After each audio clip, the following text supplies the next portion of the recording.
everything for the community to best base their decisions upon. So at this moment, I'm going to hand it over to Captain Fields and Battalion Chief Lang. Lang. Lang. So thank you everybody for coming. There we go. Thank you. All right. Thanks everybody for coming. Like Chief said, I'm Austin. I'm one of the captains. I've been here since 2014. I started on the department. And tonight's goal is just to give you guys some information about the upcoming levy and why we're doing what we're doing, some of the department operations, and how the proposed levy is going to affect you. So,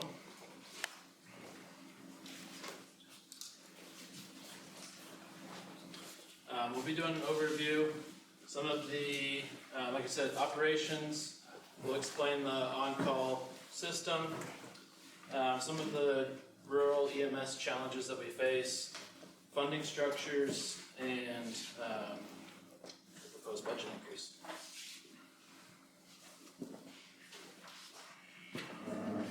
So I'll let you take over here. Quicker. Yeah.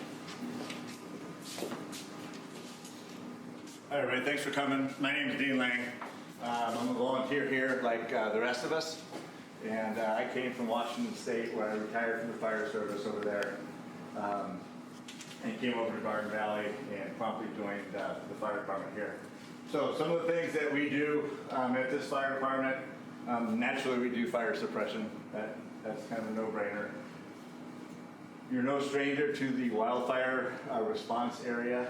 This district is 400 square miles.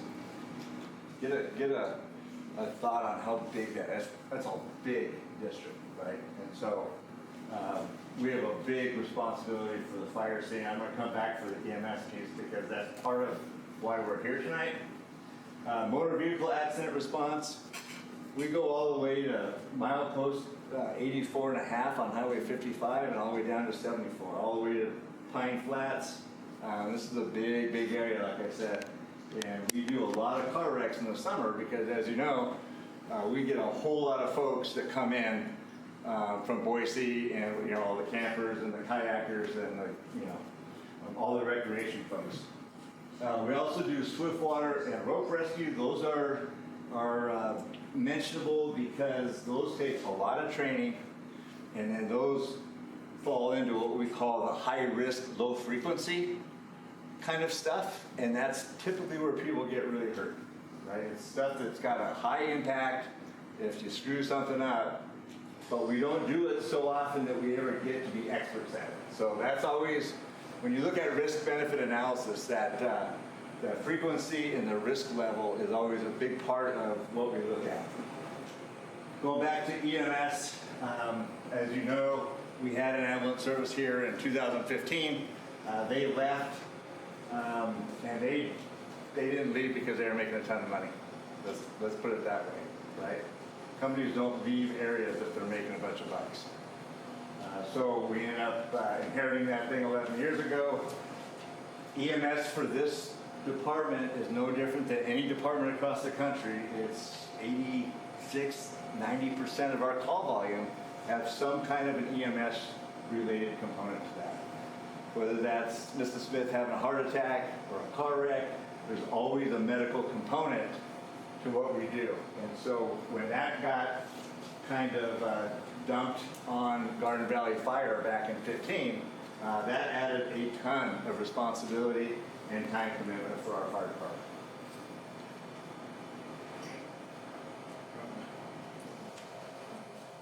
It's my first time. In what I think is a genius move, Chief Cleveland came up with an on-call system, and that means that the volunteers actually sign up for specific shifts. And so when people are available, they can sign up for a 12 or a 24-hour shift. They get a $20 stipend for those 12 hours. But it does a ton of stuff for us, and I've got another slide that kind of does a compare and contrast for what we have now with the on-call versus what we had before, which is really kind of an ad hoc volunteer fire department. We've always had great volunteers in Garden Valley. I run into people all the time that used to be volunteers here through the fire department, and it's been a long, great tradition. And I'm pretty proud to be part of it.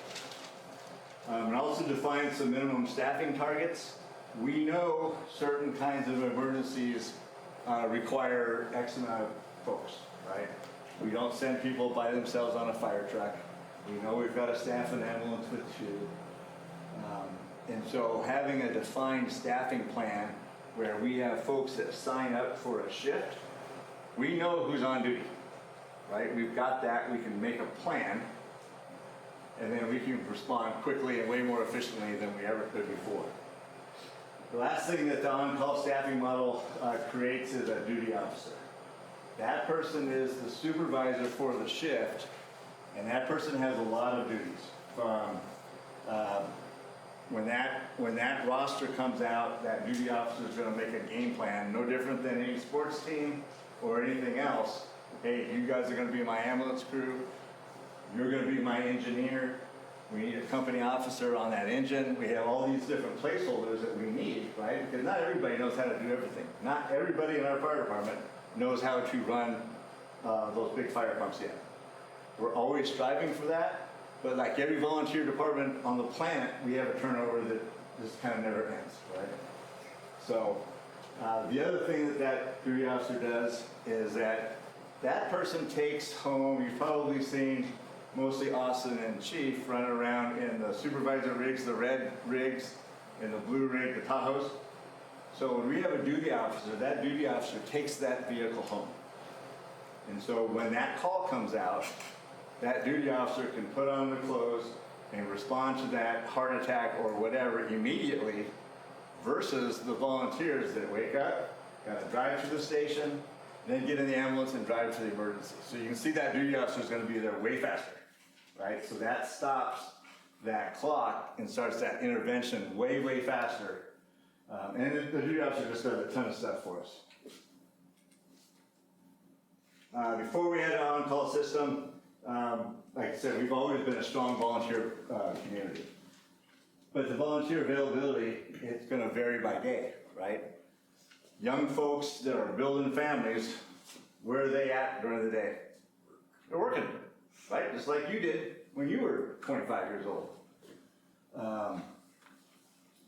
Weekends, nobody wants to be on duty on Christmas, right? Who wants to respond to a fire all day on Christmas when you could be with your family, right? So this sign-up sheet, and by the way, it's kind of neat that when we have a Christmas or a Thanksgiving or something like that, those duty days that nobody wants to be on, we are always fully staffed.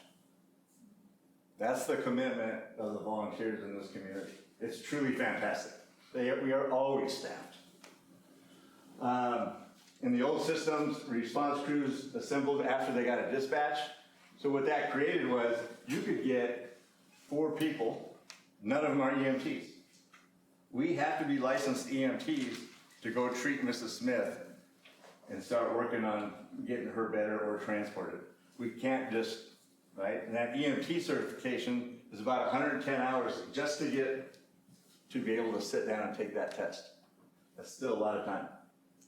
So the assembling after the dispatch wasn't that great. We talked about EMT availability. What's the percentage of our folks that are EMT certified? I guess. It's about 73%. Good now. 73%, okay? For a community the size of Garden Valley, that is phenomenal. And it's not that we're EMTs qualified, but we're also state and national registered EMTs, and we've got a whole bunch of people in the hopper that are getting ready to test and join the ranks of the EMT stuff, okay? Greater reliance on mutual aid when we didn't have an on-call system. Mutual aid, for folks that don't know, means that we have to call other emergency responders, right? Primarily for us, it's Horseshoe Bend, or Loman, or somebody like that, or acute care out of Boise for an ambulance. And so naturally, when we have to do that, what does that do to our response time? Just blows it up, right? So now Mrs. Smith's waiting an hour and 15 minutes to get an ambulance versus having our own stuff right here in town. And then lastly, the average response time before we had the on-call, when we were doing the ad hoc thing, was in the 20 minutes, closer to 30 minutes to get somebody from time of tap out to helping Mrs. Smith by her bedside, right? That is too long, way too long. And if you think it sounds long on a screen, picture yourself having chest pains at home, right? We hear all the time, oh, what took you guys so long? It's been 4 minutes, right? Because that time just drags when you're waiting, right? Now that we have the on-call system, I personally think this is one of the best things that's happened to Garden Valley Fire, maybe ever. We know who is coming now that we have this system. We didn't know before. You could easily get a call and not have anybody that could do all the skills that you wanted to. We know what those skills are going to be. We didn't know who was going to be prepared to respond. Just because you go to a call doesn't mean you're available. I've been on calls here that lasted 12 hours. That's a long time to be on an emergency call, right? Because it's not just fire and EMS. If a bear hunter gets hurt somewhere in who knows where, that's our bag if it's in our area, right? Sometimes we don't even have a legal responsibility to respond, but we certainly have an ethical one, right? It's pretty hard not to go help folks when you know you have the skills, but you don't want to be inconvenienced. That kind of goes out the door. Are we going to need mutual aid? Do we meet minimum staffing? Do we have enough folks coming to operate a fire truck? Yeah, we didn't know that. We didn't know. Right? I've been on calls here. When I very first started, we didn't have the on-call staffing thing. You're by yourself. You're by yourself. I know Phil is a volunteer. I guarantee you, Phil's been on calls where he went by himself. It's not appropriate. It's not safe. It's not good for anyone.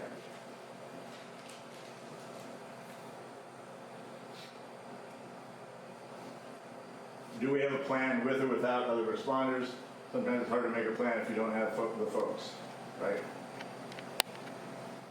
We always tell people that if your plan includes the word hope, you have a crappy plan. In this business, you can't have hope as part of your plan. You got to know that you know that you know. With our current systems, we dropped that response time in half. That is huge. Do some research on your own on response times for volunteer fire departments and see if you can find something that drops 50% with a response time. I bet you can't. It was a phenomenal number. We can schedule that minimum staffing.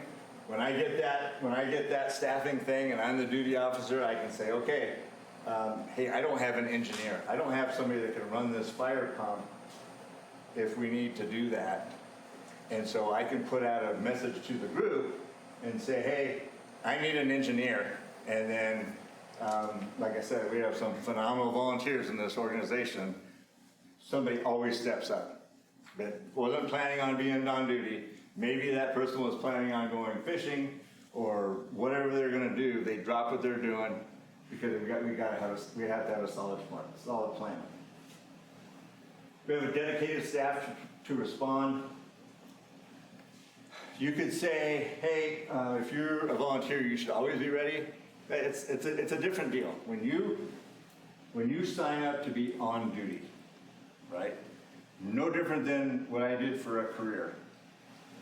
Now we're doing it as a volunteer. That means you aren't going to Boise today. You aren't going to do a transmission change because you might be on the ambulance, right? You have that combat mindset that I used to always teach.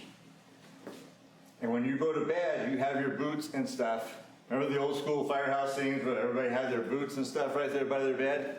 That's what these folks do when they're on duty, just like they were doing it if they had it as a career. It's way different than folks just saying, I was fine if you need it. We talked about the dedicated skill levels. We gotta have EMTs, we gotta have engineers. We have to have people that can drive the rigs. All those things have to be met every single day. Duty officer can make a plan. Can you imagine having a company, you're the company owner, and you have no idea who's showing up for work on any given day or what skills they have? There's no way you could run a business like that, right? So that's what we get away with when Chief went to this on-call system. Like I said, probably one of the best decisions that were ever made for Garden Valley Fire. IAP is just a plan. Hey, what are we going to do when we get a car wreck? Right? That's all that is. Incident action plan. That's what it stands for. DO is that duty officer.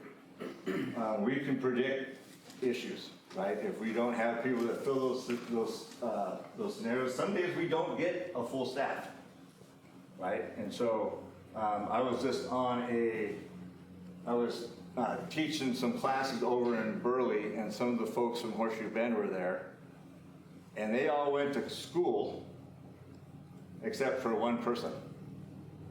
Their whole fire department was going to rely on one person, right? And so my immediate response was make sure you tell Garden Valley, because obviously if something happens, they got to come down and help. That's what fire departments do, right? It's called mutual aid. So. Dean, can I ask really quickly how, I know Chief spoke at the last commissioner's meeting. Oh, sorry. Yeah, after the meeting. I'm just wondering about ISO ratings, remind me. Are you getting canceled on your insurance like I did? No. And of course, we always welcome extra people. If folks, like on a day like today, I wasn't signed up for duty, but I always tell the duty officer, hey, if we get something big, I'll come and help out. Or we always have extra folks, hopefully. Okay. Go back to that response time, right? We went from 28 minutes to 14 minutes. Here's why that's critical. When you have an medical emergencies, let's look at cardiac arrest and stroke, right? Everybody knows what cardiac arrest is, right? Heart attack. 4 to 6 minutes before brain damage and stuff like that starts to occur. Think about our response times. That response time is critical. Stroke, a stroke is just a heart attack for your brain. That's all a stroke is, right? It's the same thing. It's an occlusion. Some big departments will carry thrombolytics. We're required to fly those people just like cardiac arrest because we can't get there in time, right? There's a thing in EMS called the golden hour. And that golden hour says from the time of incident, not to the time they call, because guess what? When Mr. Smith's having a heart attack, how long do you think he waits before he calls 911? Take a guess, anybody? 4 hours is about the average. 4 hours. Right? Can't happen to me, all those things that we always hear. No bueno. So we have a lot of people that are automatic flyers in Garden Valley. I've been with the fire department off and on for 40 years. We fly more people than any place I've ever been in my life, right? Because we can't make that golden hour to Boise, right? We go up to Bunch Road and we have to transport down to St. Al's. How long does that take? Over an hour, right? And great weather and great traffic. It just doesn't happen. We gotta fly these folks. We have to be able to get these folks there from the time of incident to medical facility, i.e. surgery, within an hour. That's the goal, right? And we are up against it from the get-go because of where we live. Severe trauma, same thing. We have to be able to get these folks flown as fast as we can. One of the problems that we have with flying, because I hear this all the time, well, we'll just fly them. Really? We have a couple of ships in Boise, one in Ontario. What happens in the wintertime up here? There is a ton of time we don't get to fly. right? So going back to that duty officer role, one of the things I always ask is when we get a call, I'm on with dispatch immediately and I say, hey, what's the availability of air med? Just so I know if that's in my hand to play that card, right? And in the wintertime, oftentimes it's no. Sometimes they fly all the way here and can't get in because of fog and have to go back, right? So in that case, we have to be heads up because that person needs advanced life support, right? They need drugs and they need some things that we can't do at Garden Valley. So we do what we do call a rendezvous. And so we'll bring an ambulance up from Boise and meet them somewhere. You know, usually Horseshoe Bend or somewhere like that. Just cut that time down. And the same thing with respiratory compromise.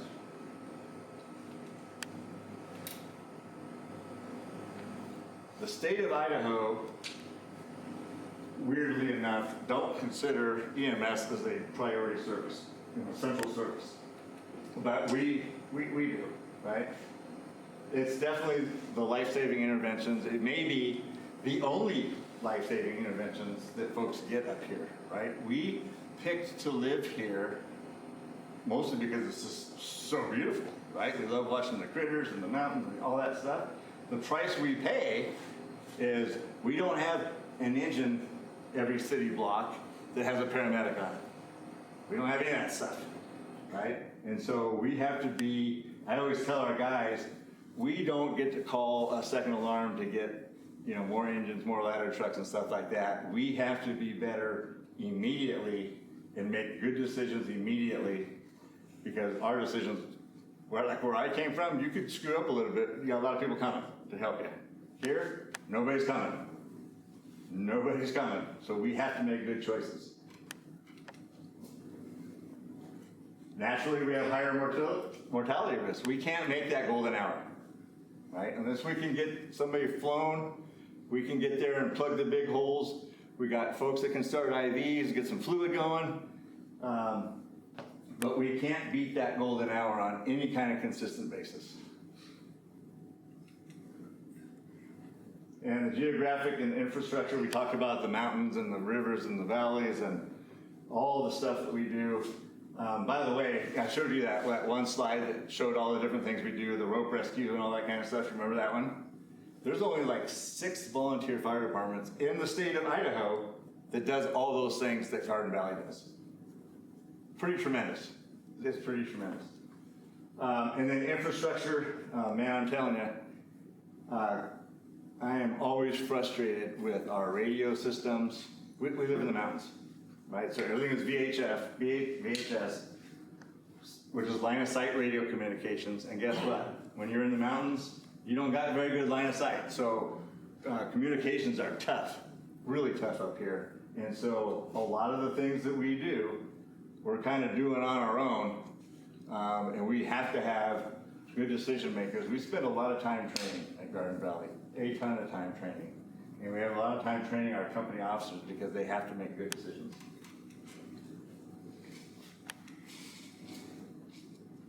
So one of our challenges, and which is why we're all here, right, is financial instability.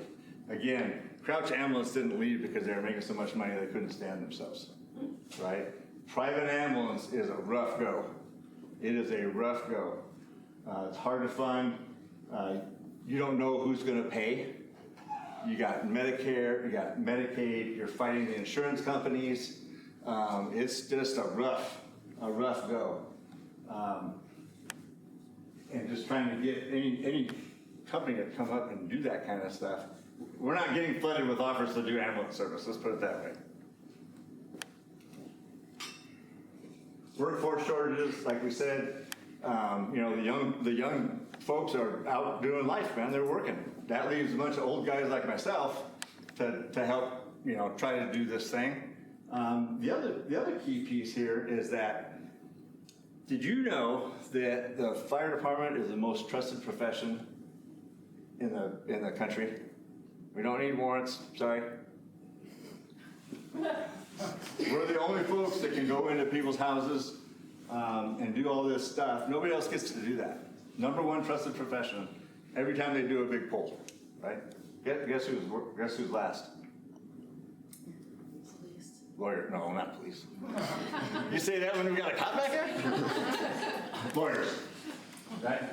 The other thing is, we run these folks through a background check that's fairly significant. And you would be surprised how many people can't pass a background test, right? When I was back in Washington, we always had cop shortages, and maybe it's different here in Boise, but they couldn't get anybody to pass the background test. Right? It's tough. You guys have that problem here in Boise? I'm from Washington too, so yeah. Okay. Same thing everywhere. Yeah. You'd be surprised who your neighbor is, right? We've had convicted felons try to get on the fire department. We've had all kinds of things. And so, we weed those people out. But I'm pretty sure you don't want them people showing up at your house at 3 in the morning to give you a hand, right? So it's tough. And of course, with our geography, man, we got long response times. It takes a long time to get up Highway 55. I mentioned we go to Pine Flats, right? If Loman can't staff anything and they say, hey, we need help, what do you think we do? We go help them, right? And what happens to the folks that are paying taxes in Garden Valley? I know if it's my mom having a respiratory problem, I don't want to wait for an ambulance out of Boise. Maybe I'm selfish. And we're getting old, right? I don't know what the mean average age is for Garden Valley residents, but It's 58. it ain't 18, I know that. But 58. 58, is that an accurate number? Yeah.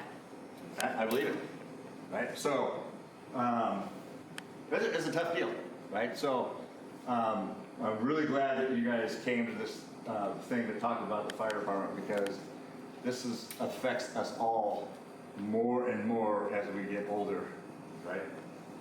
Okay, real quick, there's a thing called NFPA 1720. What NFPA is the National Fire Protection Agency, and they set standards. It's not law, but they set standards what you ought to be doing if you're a volunteer fire department. And NFPA 1720 says, we need to have 6 folks on scene on 90% of the calls to meet that standard. Now, I mentioned it's not a law, but when you go to court, if somebody drags you to court, it is the standard, the national standard. That's what you're going to be held to. Okay? Why do we care? Well, by the way, this is fire only, not even EMS. Right? Remember, we inherited the EMS thing in 2015. There we are, rural area, 6 folks. So when we say we want 6 folks on call for the on-call stipend program, we didn't come up with that number for no reason. It's based on what a national standard is. Okay, so why 6? Couple of examples. We go in a car wreck. We try to staff an engine with 3. You have people doing stabilizing the vehicle and pumping the engine. Anytime we have the jaws of life, you guys heard of that? We've got to have a hose line pulled because there's going to be a fire danger. We have to have people that do patient care. We have to have that duty officer to get out there in front and right size everything, right? We might get there and say, oh shoot, we got 4 vehicles and we're automatically going to need Horseshoe Bend or whatever. So that's part of that duty officer's job, is to right size that response. If you're from a bigger town, it's the same role as what a battalion chief would have in a bigger department. Naturally, a structure fire, there's 4 major functions on a structure fire that takes a team of 2, so there's 8 folks right there. 5 or 6 people on a structure fire is woefully inadequate. Anytime we have a working fire, unless it's a shed or something like that, it's automatic, we're calling for help. We do an all-call, so any volunteers that are out and about and not signed up for duty, come to that, and then we'll get, usually we get a water tender from Loman, an engine from Horseshoe Bend, all trying to come up and help. And most of our structure fires are going to have some kind of a wildland component, right? Because we live in the bushes. We're going to have wildland issues. And then the medical, of course, we always staff them with 2 and a duty officer. Remember that duty officer gets out in front, stops that clock for intervention. We still need to be able to protect the community because it's I would say a 3.5, 4-hour gig to go on a call, transport all the way to Boise, do paperwork, come all the way back, do your patient reports.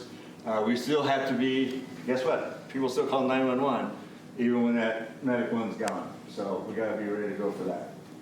And of course our ambulance responds to all of our fires, all of our medical calls. Our ambulance is pretty darn busy. We average about a call a day, you know? And for a community this small and being all volunteer, that's a fairly good call volume. Awesome. Thanks, Dean. So I'm going to cover some of the cost-saving stuff. What have we done as a district to prevent us from coming to you guys as taxpayers to ask for more money? So the first thing is CODA. That's our scheduling program. Ben built all of that out for us, and it handles all of our shift signups, as well as some training stuff, our standard operating guidelines and procedures. A similar app we looked into beforehand, it's about $25,000 a year. We knew pretty quickly that we weren't going to be able to afford that. We asked Ben, hey Ben, do you have any solutions? Can you come up with anything? He came up with that for us free. And I don't think that costs us anything, right? I think it's $300 a year. So big contrast there. And then we do in-house training. So Dean mentioned he went to Burley. He and Chief are both state fire service training instructors. So they're both credentialed through state fire service training to bring certifications here to our members so they can teach things like firefighter essentials, hazmat, things like that. Give us some extra certifications. And then myself, I am a state EMT instructor. So we do our own in-house EMT training, as well as continuing education credits. So every 2 years with the NREMT, our EMTs have to hit a certain amount of training hours, and those have to be credentialed. So through the state, I'm able to do that, and then Ben handles all of our CPR training as well. So it saves us a lot from sending those guys out to the valley or bringing an instructor here to pay that person. So the volunteer-based staffing model obviously saves us a lot. We ask a lot of our volunteers, and that'd be a significant impact if we were relying on even just part-time employees. Regional training partnerships. So we have Mary from EdCat here. She helped put together kind of a county-wide EMS training. So we each have an instructor that goes in. We do Zoom classes and teach kind of some of the reoccurring trainings throughout the year. State-supported training. So like I said, there is the Idaho State Firefighters training, and we have Dean and Chief that can teach those. And then they also do some academies, about 3 or 4 a year. So Burley is one of those academies. There is a Clearwater that is in Orofino here in April, and then they've got a couple more planned later in the year. And those are about $60 to $75 per person, which is a big cost savings compared to, like I said, bringing in an instructor. Grant-funded equipment. So we did just get awarded the fiscal year 25 EM Save grant through the state EMS. That provided us a new quick response unit. So we try to utilize as many grants as we can to improve our equipment, improve our level of service. There are some restrictions to those, so we are handcuffed a little bit as far as how we can use them. One that we really can't support with grants is staffing. There's only one grant that we've seen, which is the FEMA Safer Grant. We were planning on signing up for that this year, but I don't know how many of you know there's a partial government funding shutdown right now, and FEMA is part of that shutdown. So, of course, our funding also got cut. And then right-sized emergency response. So Dean was talking about the crews that we send to fires or medicals. A lot of even bigger departments are sending full-size engines to medical calls. It's extremely expensive. They wear through engines very quickly. So we tone that down to just the ambulance and then like that top that Dean was talking about. Okay, understanding levy rates. So this is kind of a breakdown. Levy rates are something that's not understood very well from my experience.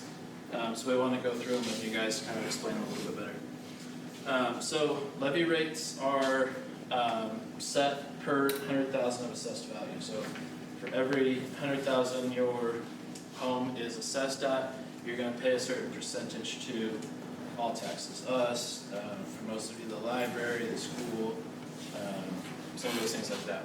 And then it gets broken down into each home. Assessed value is determined by the county assessor. We don't go out and do any of the assessments. We don't have any impact on what your home is assessed for. So if it's gone up in the last couple of years, don't blame us. Levy growth. So we are only able to raise the levy every year by 3%. So obviously the cost of everything has gone up significantly, and that 3% really hasn't kept up with the cost increase. And then growth in population does not automatically mean that our budget increases. So if your neighbor comes in and builds $1 million home, we don't get any more revenue from them. So to kind of go into that a little bit more, our budget is similar to a snow plowing cost. So for this main road here, it costs $100 to plow. And if there's only 2 homes in this district, those 2 homes are going to evenly split the cost for snow plowing. So both of those homes are going to pay $50 for plowing. Now, you have this road, and we've got some growth on it. Plowing still costs $100, so our budget hasn't increased at all. But there are more homes to pay out and divide that snow plowing cost. So, and you'll see it's not equal between everyone. So if you have a $1 home, you're going to pay about $16.67 in this graph, where this nicer home with $2 signs is going to pay double that. So it's just broken down into your assessed value, and you pay a portion based off of kind of the neighbors in your district. So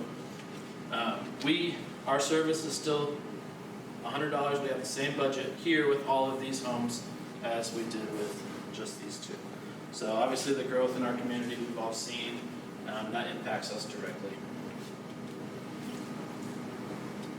So this is kind of a comparison chart of some of the other levy rates in the county. So you'll see we didn't include Horseshoe Bend in this chart.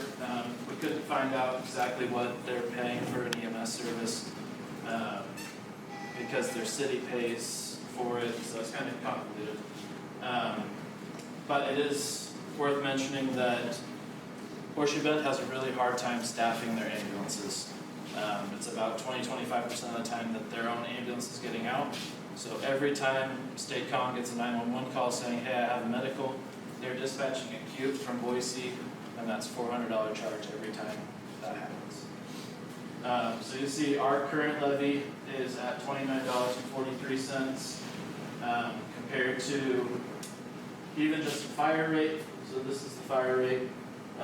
Roby Creek is 3 times that just for fire. So they're not providing EMS services.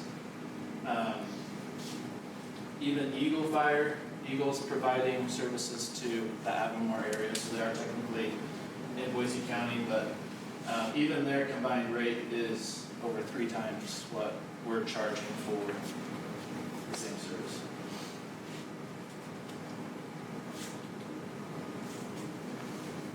Okay, what will this cost me? So we're looking at increasing the budget by $186,150.